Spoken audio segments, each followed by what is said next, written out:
बच्चों सुप्रभात। आज या अभी तक जितने भी पाठ पढ़ चुके हैं, पिछली कक्षा में चैप्टर 6 अभ्यास सागर पाठ 6 से का प्रश्नोत्तर मैंने पीडीएफ के माध्यम से भेजा था। 2 क्लासेस में लगभग वही चला। आज अगला पाठ जो चैप्टर 7 है, 7वीं पाठ, जिसका शीर्षक है सुंदर लाल, इस पाठ को देखते हैं, इस पाठ पर चर्चा करते हैं। चैप्टर 7 सुंदर लाल। सभी के पास पुस्तक है, बुक है, तो बात करते हैं। हम लोग देखते हैं चैप्टर्स को। हाँ, चैप्टर का शीर्षक है सुंदर लाल। आइए इस पाठ की चर्चा करने से पहले मैं आपको बताऊं, इसमें सुंदरलाल के माध्यम से कहानीकार ने वृक्ष के प्रति, प्रकृति के प्रति लोगों की जो सोच है, उस सोच की ओर इशारा किया है। वे बताना चाहते हैं कि अगर प्रकृति नहीं रहेगी, ये वन, ये पेड़ पौधे अगर नहीं रहेंगे, तो संसार की कल्पना भी मुश्किल हो जाएगी।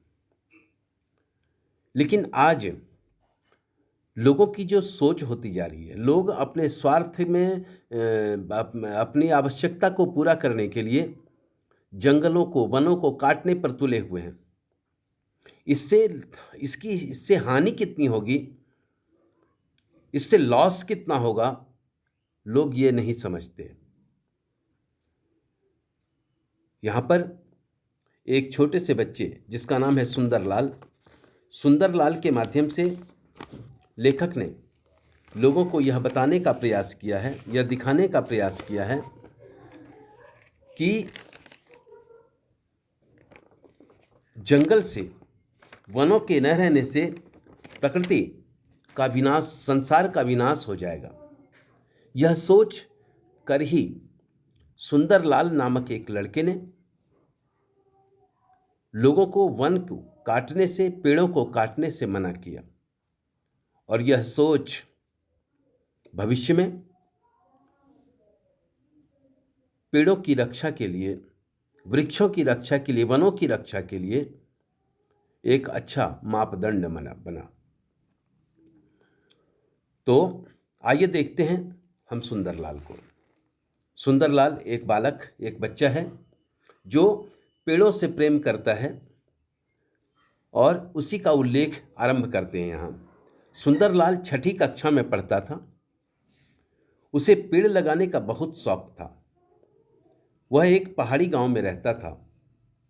आसपास के जंगल से पेड़ों के बीज उठा लाता, उन्हें बोता मतलब लगाता, पौधे तैयार करता और फिर उन पौधों को लगा देता।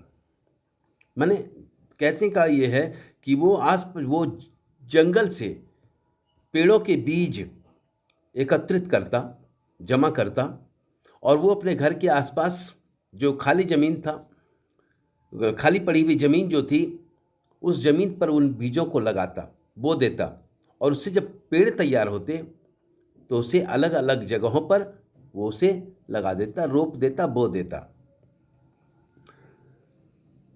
उन्हें पानी देता, और फिर वे छोटे छोटे पौधे बड़े वृक्ष बन जाते। सुंदरलाल को जितनी रुचि पेड़ लगाने में थी, उतनी ही रुचि पढ़ाई में भी थी। ये बहुत अच्छी बात है। मैं आपको बताऊं कि जो लोग पढ़ाई में ध्यान देते हैं, वो दूसरी चीज़ों में ध्यान देने के या देना नहीं चाहते। उन्हें लगता है कि पढ़ाई में ध्यान देना ही एकमात्र लक्ष्य है, और उसके अलावा मुझे कुछ नहीं करना या समय नहीं बचता। आजकल तो मैं कहूँ तो विद्यार्थियों को, बच्चों को समय नहीं मिलता कि वे पढ़ाई के अलावा कुछ काम कर सकें। हमने देखा है, आप आपकी स्थिति। अभी तो चूँकि स्कूल में आना, अब स्कूल की आवाजाही बंद है, ट्यूशन वगैरह बंद है, तो पूरा का पूरा समय हमारे आपके पास है। लेकिन जब स्कूल चलता है तो सुबह से लेकर 6 बजे से उठकर तैयार होते हैं, और ये आवागमन का जो भी साधन है, बस से, ऑटो से, या तो उसमें स्कूल जाते हैं। स्कूल की छुट्टी होती है, स्कूल में 6 घंटा जैसे तैसे बीतता है, और स्कूल की छुट्टी होती, घर आते हैं, घर में खाना खाते हैं, खाना खाकर फिर तुरंत ट्यूशन की ओर निकल लेते हैं, क्योंकि ट्यूशन जो है बच्चों के लिए एक फैशन सा हो गया। हम लोग तो इसके ये पक्षधर नहीं है, लेकिन फिर भी बच्चों का जो ट्रेंड है वो मैं बता रहा हूँ। उनके पास समय नहीं, अभी तो आपके पास पर्याप्त समय है, ठीक है। आप तो जैसे तैसे पढ़ाई कर रहे हैं, कैसे कर रहे हैं आप जाने। हम लोग तो मटेरियल्स दे रहे हैं ऑनलाइन, जो डायरेक्ट गूगल मीट का क्लास जब होगा तो देखते हैं क्या होता है। हमारे अभी तक हम लोग एक बार भी इंटरेक्ट आपस में नहीं मिले हैं इस तरह गूगल मीट के माध्यम से। इस तरह सिर्फ वीडियो, ऑडियो या PDF वगैरह ही भेजा जाता रहा है। तो मैं ये कह रहा था कि सामान्यतः लोग, विद्यार्थी जो हैं, जो पढ़ने वाले विद्यार्थी होते हैं, वो दूसरे चीज़ों में, यहाँ तक कि स्कूल में जो CCA एक्टिविटीज़ होती हैं, को कैरिकुलर एक्टिविटीज़, उसमें भी बच्चे पार्टिसिपेट नहीं करते हैं। मैं उससे जुड़ा हुआ हूँ, इसलिए आप जानते हैं, बहुत कम बच्चे पार्टिसिपेट करते हैं, और जो भी बच्चे पार्टिसिपेट करते हैं वो सिर्फ फॉर्मेलिटीज़ निभाते हैं, औपचारिकता बस, कि सर ने कहा पार्टिसिपेट करने के लिए तो हमने नाम लिखवा दिया।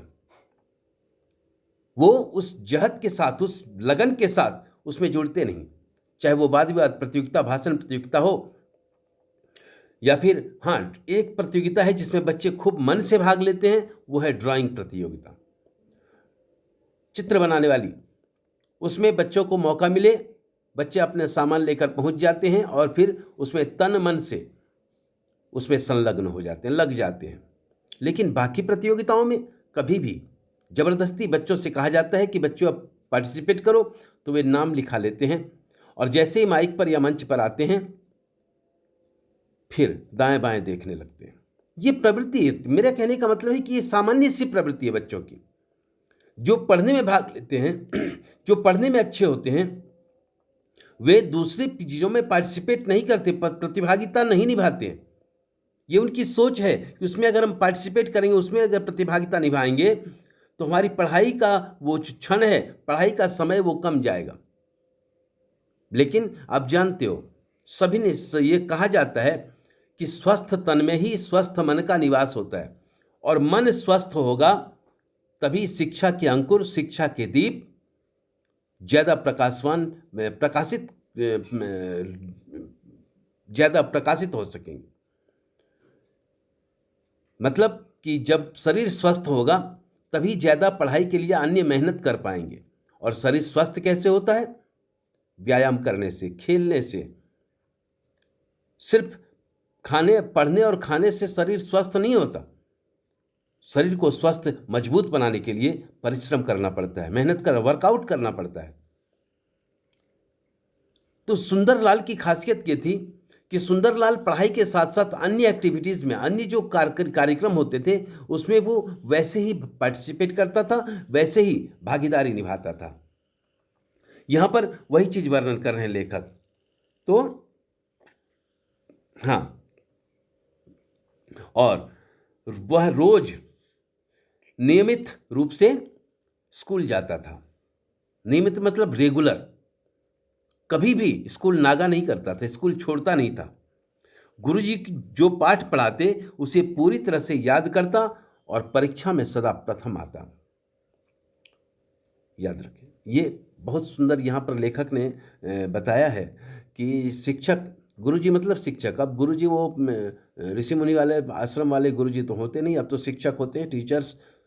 तो टीचर्स जो पढ़ाते थे उसे सुंदरलाल बाखूबी याद कर लेता था, और याद करके अगर पढ़ेगा, याद करेगा, तो ऑटोमेटिक निश्चित रूप से परीक्षा में प्रथम आएगा। क्योंकि जितने भी प्रश्न पूछे जाएंगे अगर हम सारे प्रश्नों के उत्तर याद कर लें, सारे प्रश्नों के उत्तर हम जान लें, रट लें, तो जो भी प्रश्न आएंगे उसके उत्तर बखूबी लिखेंगे, और जब उत्तर लिखेंगे तो नम अंक आएंगे। और अंक आने का मतलब कि 100% यानी 100% अगर नंबर आएंगे तो प्रथम फर्स्ट तो आना ही आना है। अभी आपने देखा कि कल हम लोगों का, हमारे बच्चों का 10th का रिजल्ट आया, उसमें बच्चे ने कितना अच्छा परफॉर्म किया है।